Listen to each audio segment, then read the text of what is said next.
Hi, my name is Theresa Hutch. I'm the creator of the White Sage Tarot and the Land Sky Oracle. Both decks are published by US Game Systems. Today I thought I'd go through the details on the Land Sky Oracle.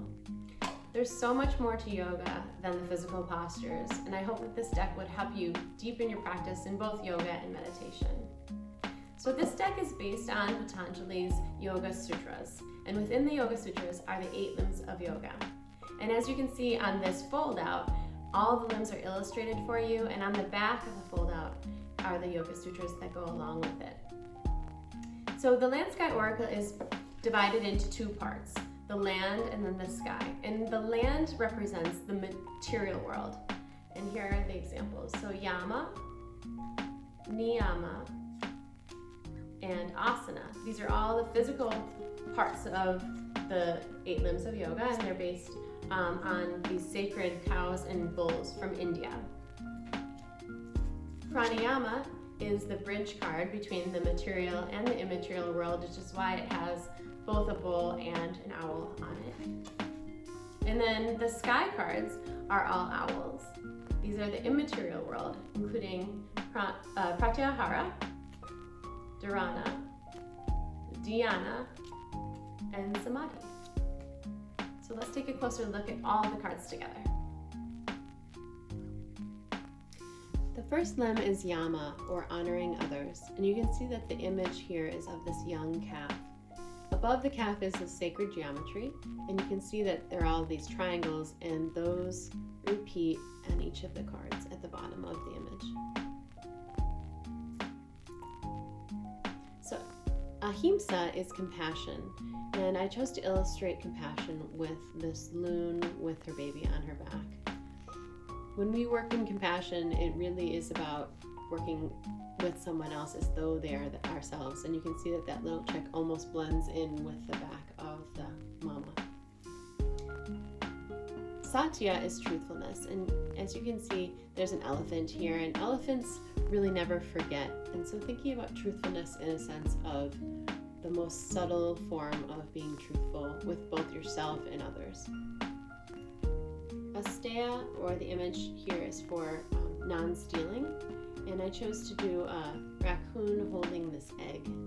Probably one of the most intense images in this deck, and clearly that egg does not belong to that raccoon, and so I chose to do that as the image for non-stealing. And non-stealing can be subtle, like stealing things, but it can also be as subtle as stealing time by being late to meetings and things like that. Brahmacharya, or moderation, is symbolized here as a penguin who is walking on this tundra, and basically the penguin is alone walking very far, and sometimes brahmacharya can become like an intense part of our practice. How do we find moderation in our lives, and how does moderation just show up when we have a practice? It's a natural falling away of earthly possessions. And aparigraha, or non-greed. So the image here is of a chipmunk with these peanuts, one big one in its mouth and one in its hands. So it's a symbol for not taking more than you need.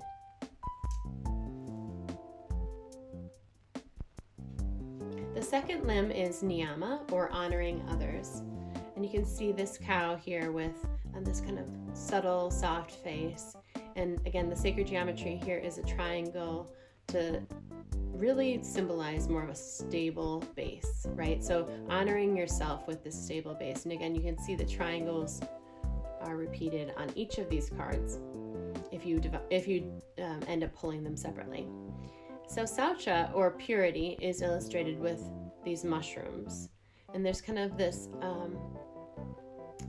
magical beauty with mushrooms, and I think that this is why I chose that as an illustration.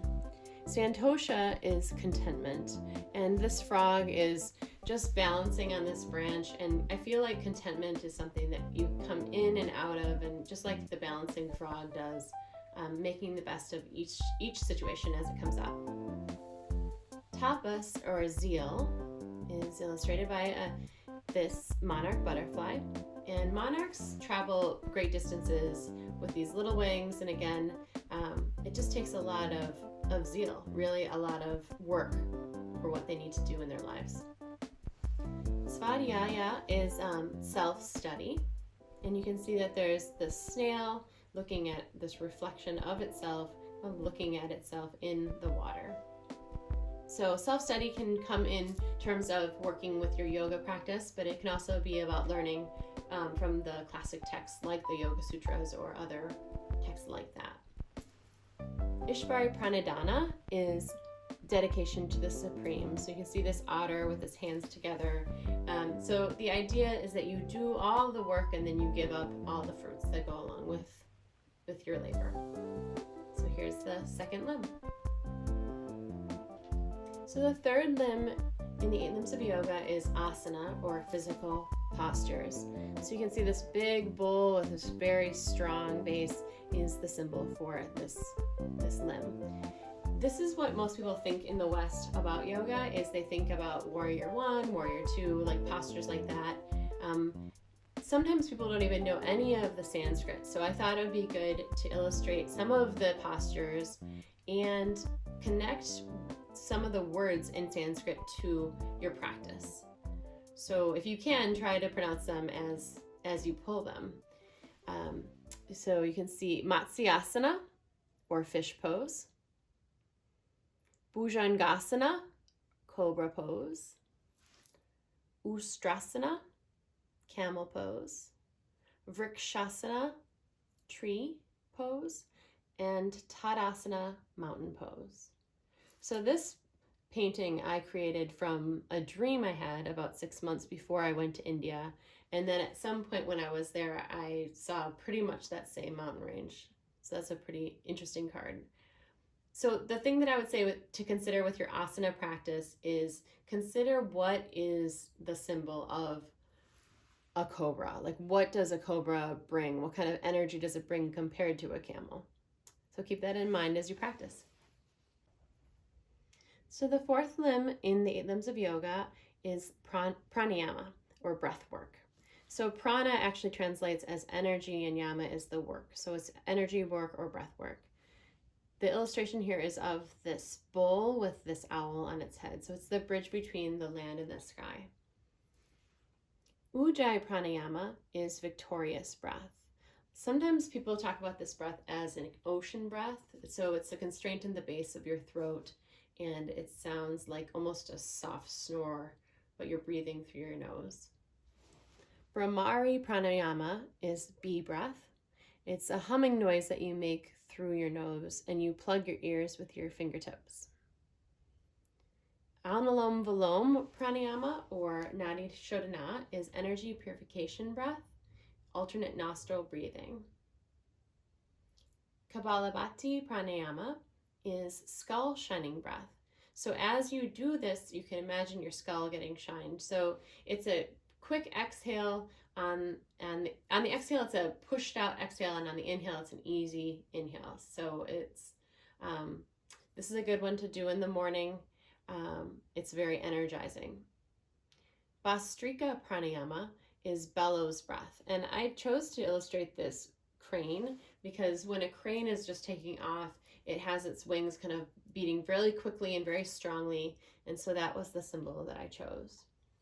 So there's a few things to consider with all of these breaths, is that it is important to note that there's a very strong energy shift that happens, and so it's good to not do most of them if you're pregnant or have high blood pressure. And you should always do pranayama on an empty stomach. So if you just had maybe something light, it's okay, but really after a meal, you should wait 2.5 to 3 hours before you practice your pranayama practice. You can do it in the morning or at night. So the fifth limb in this deck is pratyahara, or turning inward. And you can see now we've moved into the sky, or the immaterial world. So this image of this owl, I thought it's kind of funny because owls have so many vertebrae in their necks, so they can turn their head a lot. But it was really to remind you that it's turning inward and turning away from your senses is this limb. So each of these upper limbs have a crystal, a tool, an aim, an obstacle, and a deity. So in this limb, we have malachite or to heal, white sage to cleanse, dharma or life's purpose, and this is the seed of life. And the colors here correspond with your chakras. So the first 3 chakras, the base of the spine, the pelvis, and your manipura or third chakra. So Raja and Devesha are attachment and aversion. So this is a big one. This is a big card in terms of like importance. But you can see there's always an obstacle and there's always an aim with each of the limbs. And then the deity here is Hanuman. So Hanuman is the monkey god in the Ramayana. It's a classic text. It's really a thick book, but it's worth reading for sure if you want to get a little deeper into this practice. So the monkey god in this story is all about devotion. He gives up everything to Ram and Sita, but mostly Ram. And it's an epic tale. I would definitely recommend it. So the next limb is dharana or concentration. You can see this great gray owl is hunting, and when owls hunt, they're just focused on one point, whether it's a mouse, many yards away or something else. So dharana is all about finding one point to focus on in your practice. So you can use this as a meditation technique, as well as in your yoga practice when you're focusing. Amethyst is the crystal that I chose for this limb, and the word underneath it says nourish. The tool is chimes, and it says awaken. So arta, or a balanced life, is the seed of life here, and asmita, or egotism. So having too much of an ego is the obstacle. So the aim is arta, and the obstacle is asmita. The deity that I chose for this limb is Kali, and the words underneath are fierce love. So she's a very intense, feminine figure. You can see that she's got these skulls as a necklace around her. Her tongue is stuck out. She's got her third eye wide open. So she is a deity that you can call on for when you are in need for some support, if you're going through some hard times. So Kali is the one. So the 7th limb is dhyana, or meditation. And the image for this is this little owl sitting there very content and kind of loving being in that space. So that's my hope, is when I sit down for practice that I can come into it with, rather than like a grudgingly coming to the practice, coming into it with an open heart. Howlite is the crystal that I chose for this. There's kind of a yin-yang quality to it, the black and the white, and the balance of that. When I painted this, the white of this stone is actually not paint at all. It's just the paper showing through. So I kind of like that about this card. Mala is the tool for this limb, and the word underneath says remember. For Howlite, the word underneath is intuition. Moving down to the seed of life here, you can see that the colors have now changed to higher limbs, so the blues and the purples and some of the whites. So Kama, or beauty, as in like the Kama Sutra, is one of the ways that Kama is used in a common way. So the importance of having beautiful things in your life but not clinging to them. And avidya is the spiritual ignorance. So it's when you forget how basically everyone is God, and so that you get too hung up in the worldly treasures. Ganesh, the word underneath Ganesh is love. So Ganesh is a deity who is half elephant and half human. So you can see it, his head was cut off and put onto this body. So the story behind that, briefly, is Shiva and Parvati were together, and then Shiva went off and Parvati was pregnant and he didn't know, and she raised their son, and then she was taking a shower and she told the son to sit outside and like basically don't let anyone in if they come. And Shiva comes home and is like, who's this dude in front of my wife? Like, who's, he didn't know that it was his son, and so he got really angry with him and said, "Move out of my way." And the son said, "No, I'm not going to." And Shiva lopped off his head, and then realized later that that was his son. And so there's different variations that I've heard about how the elephant gave up its head, but basically an elephant gave up its head and they put it back on. And so now Ganesh is, there's all these symbols in here, right? Of this broken tusk and this bowl full of fruit and this lotus flower. So the idea with Ganesh is that he is the remover of obstacles. He also puts obstacles in your way if you need them to learn. So that's Ganesh. So the final limb is Sumati, or enlightenment, and the image is of this barn owl. And again, you can see that these sacred geometries start to change and shift and get more complicated as you move up, and you can see that these are also on each of these cards. For the crystal for this limb is clear quartz, or clarity. So just kind of that reflecting everything that's in the room, all of the colors. Ta-ta-ta is suchness. And so I was trying to think of what would be a tool for samadhi. And I sat with it for a long time. I couldn't really figure out what would be a tool. And it ended up being that there isn't a tool. So the image of this teacup that's empty is kind of a symbol for emptying yourself and just being present for whatever is in your space at the time. So ta-ta-ta means the sounds that every child makes when they are really little and they don't have words for things in the room, but then they look around and they go ta, ta, ta, ta. So it's about simplifying the way that you see the world without any judgments or even any names. So that's ta-ta-ta. The aim for our samadhi is moksha. And you can see it now. We've gone beyond colors into black and white. And the word for moksha is liberation or freedom. And the flip side of that, or the obstacle for samadhi, is the fear of death, or abhinavesa. This is kind of an ultimate one that everyone deals with on some levels. And then the final deity that I chose is the Buddha, this Buddha is found in Kamakura, Japan. And he is also known as Mita Buddha, or Daibutsu. And the Daibutsu means Dai means big, and Butsu is Buddha. So he is a symbol for someone who is enlightened in this deck. So the Land Sky Oracle also comes with this little 57-page booklet.